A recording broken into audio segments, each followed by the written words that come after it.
आप सभी को 19वें स्वतंत्रता दिवस पर मैं दीपक इस कोचिंग की तरफ से तथा समस्त देशवासियों को एवं यहाँ पर आए अतिथि महोदय श्री संकटा प्रसाद जी को आप सभी को स्वतंत्रता दिवस की हार्दिक शुभकामनाएं देता हूं तथा कल ही कृष्ण जन्माष्टमी है कि उसकी भी ढेर सारी शुभकामनाएं। तो आज हम सब यहाँ पर एकत्रित क्यों हुए हैं? क्योंकि आज हम स्वतंत्रता दिवस का समारोह इसलिए मना रहे हैं क्योंकि आज हम अपने आप को आजाद महसूस कर रहे हैं। 1947 से पहले हमारा भारत देश आजाद नहीं था, या तो अंग्रेजों के अधीन था या छोटे छोटे राजवंशों के हम अधीन रहा करते थे।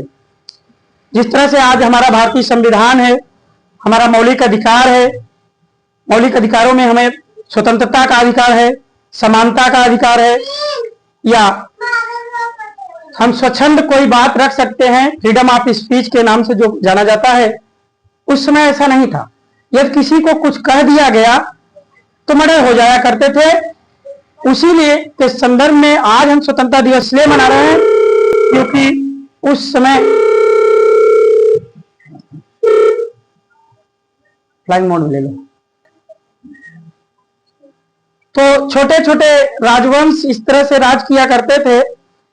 हम बात कर रहे थे फ्रीडम ऑफ स्पीच की। आज आप स्वतंत्र रूप से कोई बात पक्ष विपक्ष में जिस तरह से रख रहे हैं, पहले ऐसा नहीं था। यदि राजा आदेश देता था कि मेरा ये कार्य करना है, तो जो व्यक्ति नहीं करता था उसके साथ तमाम प्रकार की यातनाएं दी जाती थी। बेगारी नाम से उनका तमाम राजवंश अपने छोटे छोटे जो भूखंड हैं उनको सीमांत को बांटकर एक छोटा कह सकते हैं कि उस समय जिस समय राजवंश था तो एक छोटा छोटा हर राजवंशों को एक सीमांत बांटकर वहां बेगारी किया जाता। बेगारी का मतलब उसकी कोई सैलरी या पगार नहीं मिलती थी और लोगों को करना पड़ता था। आज उसी का हम जश्न कहीं ना कहीं मना रहे हैं। अभी ऐसा नहीं है, आप किसी के यहाँ कार्य करते हैं तो उसकी आपको जो मूल्य है वो मिलता है। पहले ये सब नहीं था। फिर उसी क्रम में अंग्रेज आते हैं। 1857 तक वो राज्य करते हैं, 1857 के बाद 1947 से। लेकिन उसके पहले वो ईस्ट इंडिया कंपनी के नाम से एक व्यापार करने केवल आए थे। जब उन्होंने व्यापार किया, यहाँ का धनाढ्य देखा, यहाँ की हमारी खनिज संपदा देखा तो प्रभावित हुए, और कहीं ना कहीं प्रभावित होते हुए वे यहाँ पर राज करने लगे। छोटे छोटे राजाओं को एक तरह से कह दीजिए जो आज करप्शन है, उस समय गिफ्ट के माध्यम से, उपहार के माध्यम से उनको दे देकर अपनी तरफ आकर्षित किया। आकर्षित करने के बाद राजाओं को पहले आपस में लड़ाया। डलहौजी की नीति आप सब पढ़े होंगे। तो एक दूसरे में फूट डालकर फिर वो राजाओं को लड़ाकर एक राजा की तरफ हो जाते थे। ऐसे ऐसे करके एक दिन ऐसे आया कि हर राजाओं में मतभेद पैदा कर दिया, और जो ब्रिटिश गवर्नमेंट है वहां से सारे रूल आप आज भी हमारे जो संविधान में देखेंगे 1935 का जो अधिनियम है, पुलिस एक्ट है, सारे ब्रिटिश रूल हैं। तो वहां का सारे रूल यहाँ पर लागू कर दिए गए। लेकिन उसी रूल के अंतर्गत हमारे स्वतंत्रता सेनानी मंगल पांडे का नाम आप सब ने बहुत अच्छी तरह सुने होंगे। महारानी रानी झांसी की बाई, इनका भी नाम आप जानते हैं। तो 1857 में एक घटना ऐसी घटती है कि मंगल पांडे जिस छावनी में या कह सकते हैं कि सेना में वहां कार्यरत थे, उसी सेना में एक बात फैल जाती है कि जो हम लोग बंदूक चलाते हैं, उस बंदूक में जो नाल हम लोग खींच रहे हैं, पहले दांत से खींचना पड़ता था, वो गाय की चर्बी से युक्त बनी है, जो हमारे धर्म को नष्ट कर रही है। तो मंगल पांडे को ये बात लग जाती है और वो विरोध करने लगते हैं। विरोध करने का नतीजा ये होता है कि अंग्रेजी हुकूमत उन पर कार्रवाई करती है, जिससे नाराज होकर मंगल पांडे जवाबदेही कार्रवाई करते हैं। और कहीं ना कहीं कहा जाता है कि वो कार्रवाई 1857 का वो मंगल पांडे का विद्रोह की पहली क्रांति माना जाता है। अंग्रेजों के खिलाफ उन्होंने बिगुल फूंका था। उसी साल सुभद्रा कुमारी चौहान ने याद करते हुए लिखा है क्रांति को, हिल उठे सिंहासन, हिल उठे सिंहासन, राजवंशों ने भ्रिकुटी तानी थी, राजवंशों ने भ्रिकुटी तानी थी, बूढ़े भारत में आई फिर से नई जवानी थी, बूढ़े भारत में आई फिर से नई जवानी थी, दूर तिरंगे के करने के सबको सबने मन में ठानी थी, चमक उठी सन 57 में वह तलवार पुरानी थी, वह तलवार पुरानी थी, खूब लड़ी मर्दानी वह तो झांसी वाली रानी थी। झांसी की रानी में उन्होंने स्पष्ट किया कि 1857 से ही एक बिगुल जो है आजादी का फूक जाता है।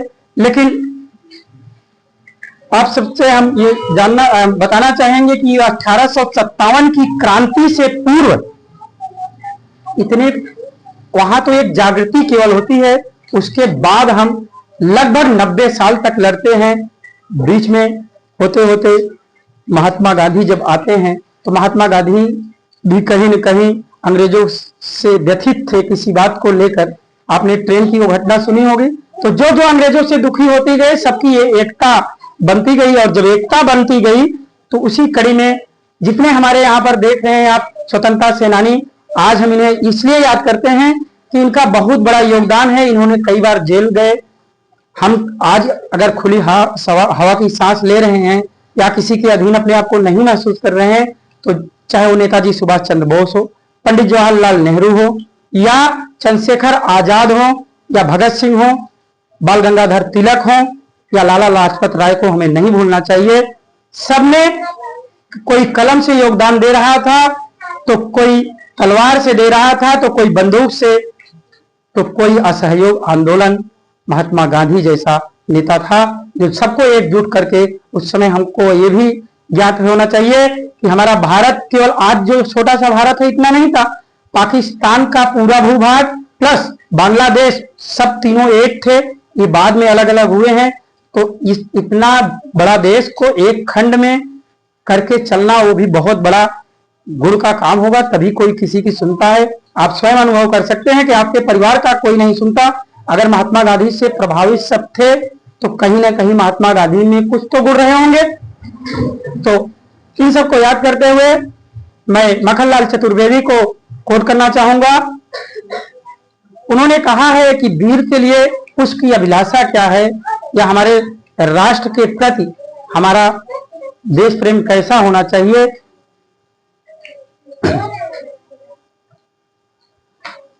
माखनलाल चतुर्वेदी ने स्पष्ट किया है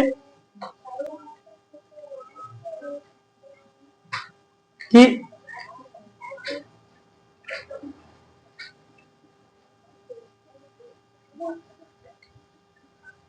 वह हृदय नहीं वह पत्थर है, वह हृदय नहीं वह पत्थर है जिसमें स्वदेश का प्यार नहीं, वह हृदय नहीं वह पत्थर है जिसमें स्वदेश का प्यार नहीं।